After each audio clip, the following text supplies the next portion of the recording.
Investor yang berkomitmen berinvestasi di IKN Nusantara atau Ibu Kota Nusantara, Kalimantan Timur, terus bertambah. 3 investor raksasa yakni PT Summarecon Agung Terbuka, PT Rijatsen Brunsfield Nusantara, Konsorsium Nusantara, dan Korea Land and Housing Corporation, KLHC, sepakat menanamkan Rp41 triliun di IKN Nusantara. Berikutnya ada 11 perusahaan Malaysia yang mengirimkan surat ketertarikan berinvestasi di IKN Nusantara.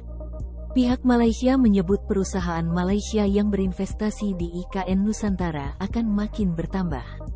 Dilansir dari Kompas.com, Menteri Investasi Bahlil Lahadalia menyebut semakin banyak negara atau investor yang tertarik berinvestasi di proyek pembangunan Ibu Kota Nusantara.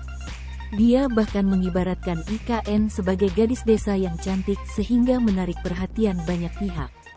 IKN itu seperti cewek cantik dari kampung yang belum dipoles pakai bedak. Jadi semakin hari orang tahu barang ini, barang yang bagus, orang datang, ujarnya dalam konferensi pers yang ditayangkan di YouTube Sekretariat Presiden, Rabu, tanggal 11 Januari tahun 2023. Bahlil memastikan bahwa investasi di IKN terus berjalan. Pemerintah pun siap memfasilitasi investor yang ingin masuk ke IKN, salah satunya dengan pemberian insentif. Menurutnya, pemerintah telah merampungkan aturan terkait insentif untuk investor IKN dalam bentuk peraturan pemerintah, PP, dan segera terbit. PP ini tentang insentif dan kemudahan berusaha yang lebih baik dibandingkan dengan aturan umum insentif di wilayah lain di Indonesia. Jadi ada perlakuan khusus untuk investasi yang masuk IKN, jelas dia. Di sisi lain, untuk semakin menarik minat investor dari luar negeri, pemerintah akan mengikuti World Economic Forum di Davos, Swiss. Lewat forum itu akan dibahas mengenai proyek pembangunan IKN dan hilirisasi di Indonesia dengan pendekatan green industry dan green energy. Sebelumnya, di sisi lain, untuk semakin menarik minat investor dari luar negeri, pemerintah akan mengikuti World Economic Forum di Davos, Swiss. Lewat forum itu akan dibahas mengenai proyek pembangunan IKN dan hilirisasi di Indonesia dengan pendekatan green industry dan green energy.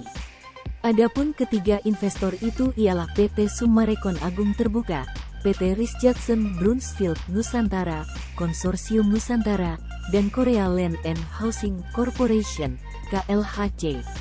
Kepala OIKN Bambang Susantono mengatakan, ketiga perusahaan tersebut sudah mendapatkan surat izin prakarsa proyek, SIPP, atau Letter to Proceed, LTP, dari Menteri Pekerjaan Umum dan Perumahan Rakyat, PUPR, Basuki Hadimuljono. Sementara 56 pelaku usaha lainnya saat ini telah mengirimkan Letter of Intent untuk berinvestasi di IKN dan sedang menunggu SIPP dari pemerintah. Semoga proses selanjutnya dapat segera tuntas dan bisa langsung tancap gas di awal tahun 2023 ini, ujarnya dalam keterangan tertulis, Selasa, tanggal 3 Januari tahun 2023.